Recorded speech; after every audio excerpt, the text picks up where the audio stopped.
थोड़ा सा सतर्क रहने की आवश्यकता है। अगर उनको हेल्थ की कोई प्रॉब्लम है तो प्रिकॉशन अवश्य लें। घर के अंदर जिसकी भी मिथुन राशि है तो बाकी सब उसके लिए अवेयर रहें। यहाँ एक बात और है कि मंगल मीन राशि के अंदर से चौथी दृष्टि दे रहे हैं, केतु की भी दृष्टि है, तो यहाँ एक ही भाव पर इतने नेगेटिव प्लैनेटों का प्रभाव है जिसकी वजह से चिंता का कारण बन रहा है। यहाँ मैं आपसे एक बात अवश्य कहना चाहूँगी कि राहु केतु की वजह से ही चंद्र ग्रहण और सूर्य ग्रहण लगते हैं। राहु इतना शक्तिशाली है जो कि चंद्रमा और सूर्य को ग्रहण लगाने में सक्षम है। चंद्रमा को माता कहा गया है और सूर्य को पिता कहा गया है। जो हम नैसर्गिक ग्रहों के बारे में बात करते हैं तो आत्मा सूर्य से रिलेटेड है। शासन यानी उच्च पोस्ट यानी घर का उच्च स्थान अगर हम फादर को देते हैं तो हमारी जनता का जो प्रतिनिधित्व करते हैं उनके बारे में भी यहाँ पर अलर्ट रहने की आवश्यकता है कि सूर्य उनका कारक होता है। राज से मदद, शासन, आत्मा, हड्डी, ये सभी कुछ प्रभाव में आएगा। और जिनकी सिंह राशि है यानी सिंह राशि का स्वामी होकर अगर सूर्य इफेक्टेड हो रहे हैं तो सिंह राशि को भी हम यहाँ कहेंगे कि थोड़ा अलर्ट रहने की आवश्यकता है। अब दूसरी राशि आती है हमारी कर्क। कर्क राशि वो राशि है जिसमें चंद्रमा अस्त होते हैं, क्योंकि वो कर्क राशि के लॉर्ड होते हैं। लगन या राशि आप दोनों तरीके से देख सकते हैं।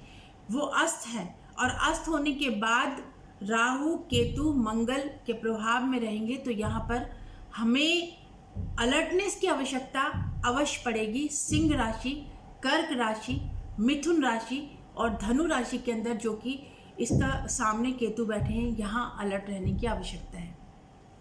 अब बात करते हैं कि कौन कौन से प्लैनेट वक्री हैं। जी हाँ, शनि अपनी ही राशि के अंदर बैठकर वक्री हैं और गुरु मकर राशि के अंदर विराजमान है और वहाँ से वो वक्री हैं। ये सितंबर तक वक्री चलेंगे, पर ग्रहण के समय जिस तरीके की ग्रह की स्थितियाँ होती हैं उसके अकॉर्डिंग फलादेश किया जाता है। यहाँ हम देख रहे हैं कि बुध वक्री है, गुरु वक्री है, शनि वक्री है और शुक्र भी वक्री है।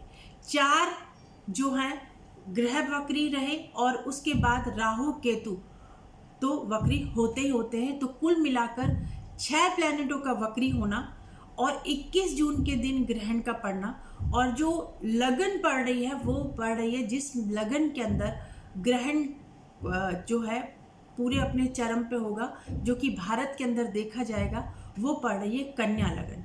अब हम कन्या लगन की बात करते हैं तो कन्या लगन के अंदर ये 10वें भाव पर पड़ रहा है।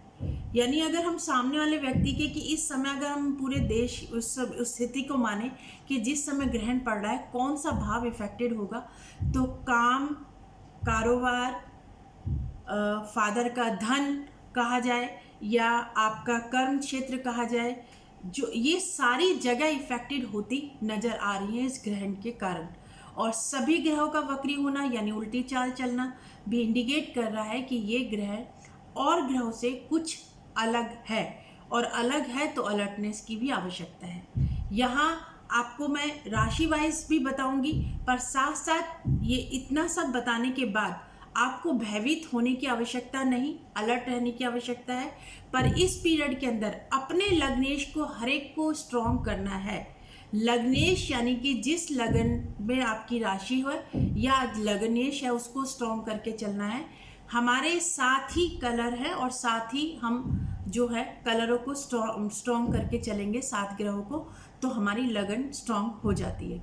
राहु केतु का भौतिक अस्तित्व नहीं है, पर ये ग्रहण के समय में पूरे भौतिक अस्तित्व में नजर आते हैं कि वो उदय होते नजर आते हैं, जिसकी वजह से ग्रहण पड़ता है। तो जिनकी भी राहु की महादशा चल रही है या केतु की महादशा चल रही है या अंतर प्रतंतर भी चल रही है या गोचर वश भी इस तरीके की इनकी राशियां हैं जिनके ऊपर इनका प्रभाव चल रहा है, तो वो लोग राहु केतु के मंत्रों का जाप ग्रहण काल के अंदर अवश्य करें, जिसके कारण राहु केतु जो भी कोई हमें ग्रह तंग करता है तो उसकी पूजा या शांति करना ही हमारा दायित्व बनता है, इसको हमें विशेषतः समझना चाहिए और समझकर अगर हम आराधना करेंगे तो उसका फल हमें अधिक मिलेगा। और ग्रहण काल के अंदर की गई पूजा का फल असंख्य होकर मिलता है, ये सभी शास्त्रों में वर्णित है। तो इसको हमें जो उपाय है कि राहु केतु के मंत्रों का जाप आप लोग अवश्य करें।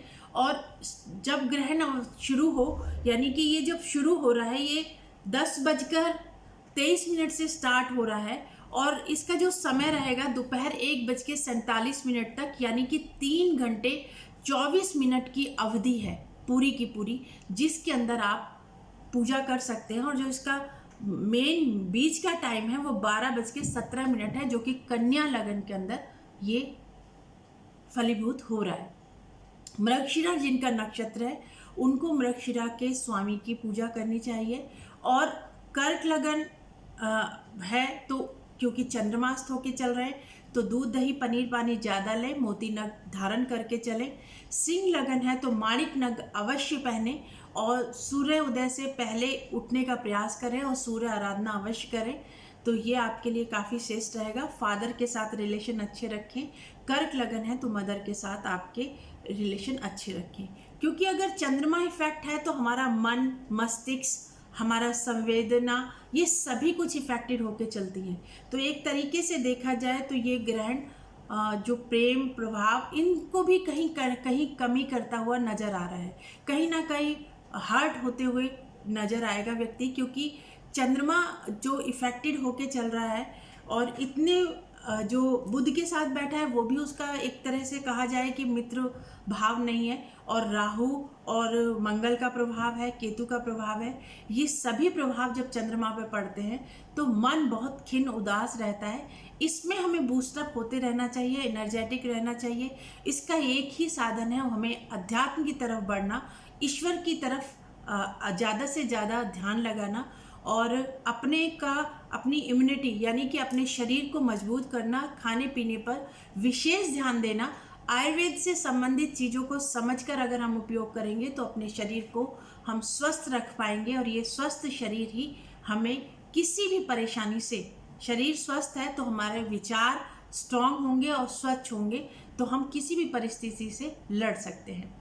तो सूर्य ग्रहण में इन राशियों का धनु राशि है, सिंह राशि है और कर्क राशि है, मिथुन राशि है, इनमें अलर्ट होके चले, क्योंकि वृषभ और तुला राशि को हम इसलिए लेंगे क्योंकि यहाँ पर भी शुक्र वक्री है। तो यहाँ पर इन ग्रहों में अगर आपका लग्नेश बनता है ये, तो आप लोग इनके ग्रह के स्टोन पहनिए। स्टोन नहीं पहन सकते तो इससे संबंधित चीज़ों का सेवन कीजिए। राहु केतु के मंत्रों का जाप कीजिए। हनुमान चालीसा का आप पाठ कर सकते हैं, और जितना भी आप पूजा पाठ आराधना में विश्वास रखेंगे तो ये जो नेगेटिव समय होता है इसको काटने में हम सक्षम होंगे। तो सूर्य ग्रहण किस तरीके से हम सभी के जीवन पर प्रभाव डाल रहा है और किस समय से किस समय तक रहेगा और किन किन राशियों के ऊपर ये नेगेटिव प्रभाव डाल रहा है, ये मैंने इस वीडियो के अंदर बताने का प्रयास किया है। एक लेख भी लिखा है अपने मेरे फेसबुक पेज के ऊपर, उस पर को भी आप ध्यान से देख सकते हैं। और कोई जानकारी अगर आपको लेनी है तो आप हमारे पते पर या हमारे फ़ोन नंबर पर फ़ोन कर आप पता कर सकते हैं, क्योंकि ये समय आपको अपना ध्यान रखने की आवश्यकता है। घर में रहिए और अपना ध्यान रखिए, अपने परिवारजनों का सहयोग कीजिए और उनका मनोबल बढ़ाइए और अपना भी मनोबल बढ़ा के रखिए।